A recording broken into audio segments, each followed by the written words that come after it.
बहुत बहुत धन्यवाद। जय हिंद। श्रीमती कल्पना देवी जी 28।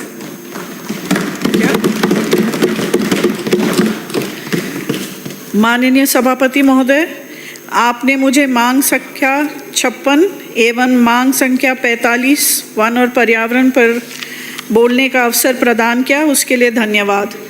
ये दोनों विभाग ऐसे हैं जो एक तरफ हम चाहते हैं कि हम उद्योग को बढ़ावा दें, पर साथ ही हम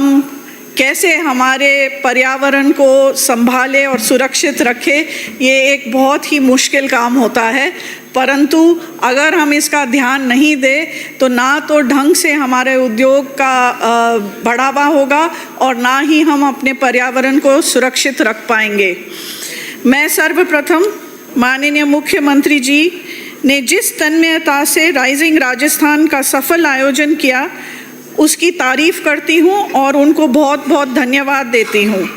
rising Rajasthan global investment summit के अंतर्गत माननीय मुख्यमंत्री जी भदन लाल जी और उनकी सरकार के आमंत्रित पे उद्योगपतियों ने हमारे सरकार के प्रति विश्वास प्रकट किया और उसी विश्वास के आधार पर 35 लाख करोड़ की राशि के उससे भी अधिक के MOU साइन करे हैं। ये वाकई काबिले तारीफ़ है और मैं उनको बहुत बहुत धन्यवाद करती हूँ। मैं मुख्यमंत्री जी को भी धन्यवाद इस बात पे देना चाहती हूँ क्योंकि उन्होंने बजट में मेरे विधानसभा क्षेत्र गोपालपुरा में एक नए औद्योगिक क्षेत्र का घोषणा करा है, उसके लिए धन्यवाद देती हूँ। और साथ ही जो बजट में उन्होंने 2 लॉजिस्टिक पार्क की घोषणा करी है, मैं मांग रखती हूँ कि उनमें से एक लॉजिस्टिक पार्क मेरी विधानसभा लाडपुरा में दी जाए, क्योंकि जो हमारी जो विधानसभा है वो दिल्ली मुंबई एक्सप्रेसवे में आता है, तो कनेक्टिविटी हमारे यहाँ बहुत बढ़िया है और आने वाले समय में एयरपोर्ट भी जल्द चालू हो जाएगा, तो हर तरफ से ये क्षेत्र लॉजिस्टिक पार्क के लिए बिल्कुल ही परफेक्ट होगा।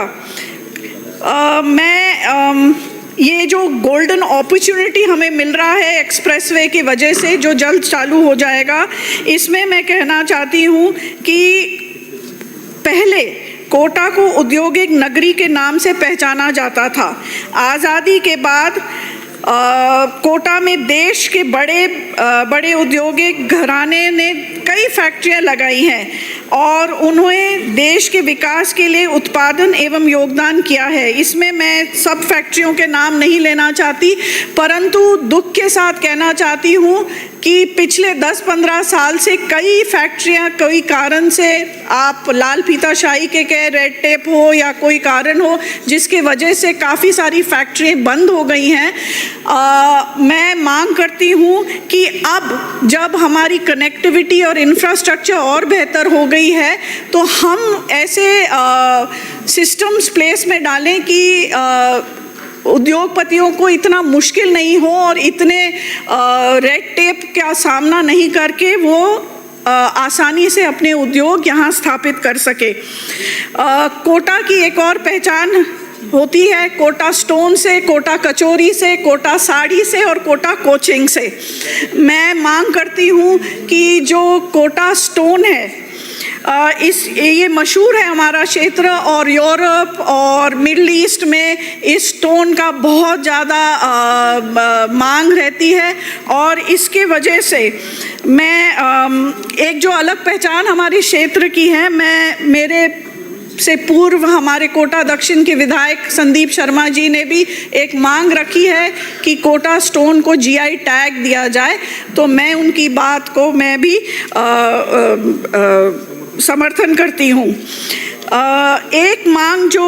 कोटा स्टोन को लेके मैं कहना चाहती हूँ कि बजट घोषणा में कोटा स्टोन को लेके स्टोन मंडी की घोषणा की गई है, परंतु हमारे क्षेत्र में सारे स्टोन के जो व्यवसाय करते हैं उन्होंने ये मांग करी है कि वो स्टोन मंडी के बजाय उनको स्टोन पार्क अगर ये आप चेंज कर दें और ये घोषणा कर दें तो उनको बहुत लाभ मिलेगा, जो कि मंडी से इतना लाभ इनको नहीं मिलेगा।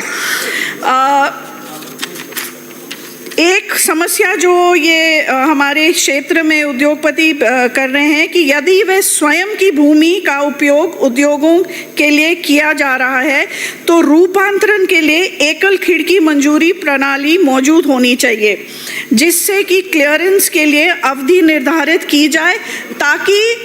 उनको घड़ी घड़ी वो चक्कर नहीं लगाना पड़े। और एक जो हमारा जो ये एक्सप्रेसवे तो बन ही रहा है, परंतु एक और मैं मांग करती हूँ, अगर कोटा को सभी आसपास के जो बड़े संभाग हैं उनको 6 लेन के साथ जोड़ा जाए तो मेरे ख्याल से इससे बहुत फ़ायदा मिलेगा कोटा को भी और आसपास के क्षेत्र को भी। बात करना चाहती हूँ अब नदियों के बारे में। तो जो पर्यावरण है और हम उसको ध्यान नहीं रखते हैं, तो मुझे ये बात बहुत दुख के साथ कहना पड़ रहा है कि हम मंजूरी दे देते हैं अलग अलग विकल्प ढूंढ के कि भाई इसमें आप इतना,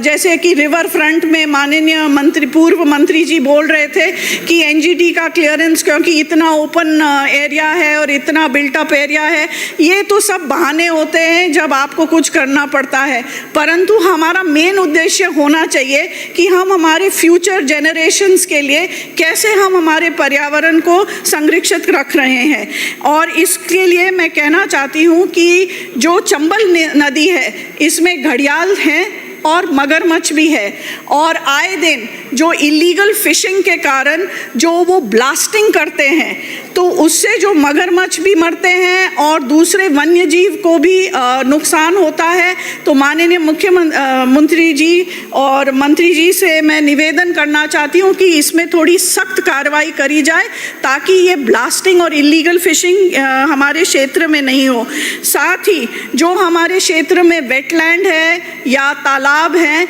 उनका भी संरक्षण के लिए मैं मांग करती हूँ कि आए दिन जो इंक्रोचमेंट हो रहे हैं और जो आइडेंटिफाइड वेटलैंड्स हैं उनका आप एक मैपिंग करें और देखें कि वाकई में आज की तारीख में वो वेटलैंड है या कितना इंक्रोचमेंट हुआ है, और जो बचे हुए हैं कम से कम उनके लिए तो कोई ऐसा रूल निकालें या कुछ करें कि जो बचा है उसको हम कैसे संरक्षित रखें, जो अतिक्रम हो रहे हैं उनको हटाएं। मैं ये गैस लीक, हमारे यहाँ जो फैक्ट्रीज होते हैं उसमें कई बार शिकायत आती है गैस लीक के। मैं हमारे मंत्री जी से आग्रह करना चाहती हूँ कि आप अपने पोल्यूशन को बोर्ड को, जो कंट्रोल बोर्ड है, उनको भी थोड़ा सख्ती से ये बोले कि उन जब भी गैस लीक होता है और आपके बोर्ड पोल्यूशन बोर्ड के लोग जाते हैं वो हमेशा क्लीन चिट देते हैं और कहते हैं कि वहाँ मास हिस्टेरिया हुआ है या नहीं, कोई ऐसी बात नहीं है, जबकि पूरे क्षेत्र के लोग आंख जलने की बात करते हैं। और अभी रिसेंटली 14 बच्चे सब उल्टियां कर रहे हैं और आप कह रहे हैं कि वो मास हिस्टेरिया है, ये पॉसिबल नहीं है। तो पोल्यूशन कंट्रोल बोर्ड को भी आप निर्धारित करें कि वो सख्त से सख्त कार्रवाई करें, ना कि हमेशा इन फैक्ट्रियों को क्लीन चिट दे। मेरे क्षेत्र में फैक्ट्री से जो पानी हमारे नदी में निकलता है वहाँ आप सबने सुना होगा कि गिरगिट रंग बदलता है, पर कभी नहीं सुना होगा कि मगरमच्छ रंग बदलता है। और मेरे क्षेत्र में उस पानी के वजह से मगरमच्छ भी सफ़ेद हो गए हैं। तो मैं माननीय मंत्री जी से आग्रह करना चाहती हूँ कि आप ये पानी, तालाब, आपका वन जो क्षेत्र है, इसको कैसे आप सुरक्षित रखेंगे, क्योंकि ये वन्य जीवों के लिए उनका घर है। उनके अगर हम उसको सेफ गार्ड नहीं कर सकेंगे तो आने वाली पीढ़ी को ये सारे वन्य जीव दिखाई भी नहीं देंगे। इसी के साथ ही मैं मांग करती हूँ कि ऐसे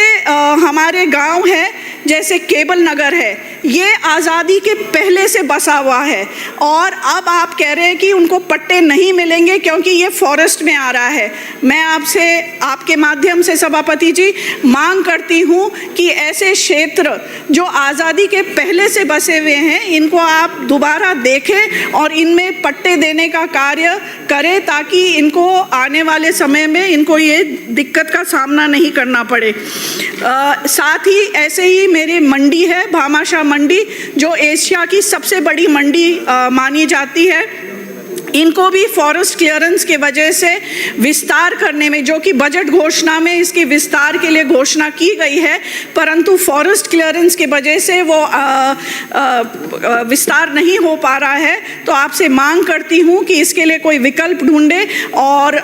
इसको भी तुरंत आप करें। जगपुरा में वन विभाग की जमीन का जो वन विभाग ने का है, उसमें अतिक्रमण हटा के आप इसको इसका भी ध्यान दें। आपने मुझे बोलने का समय दिया, उसके लिए धन्यवाद। श्री चंद्रभान सिंह जी।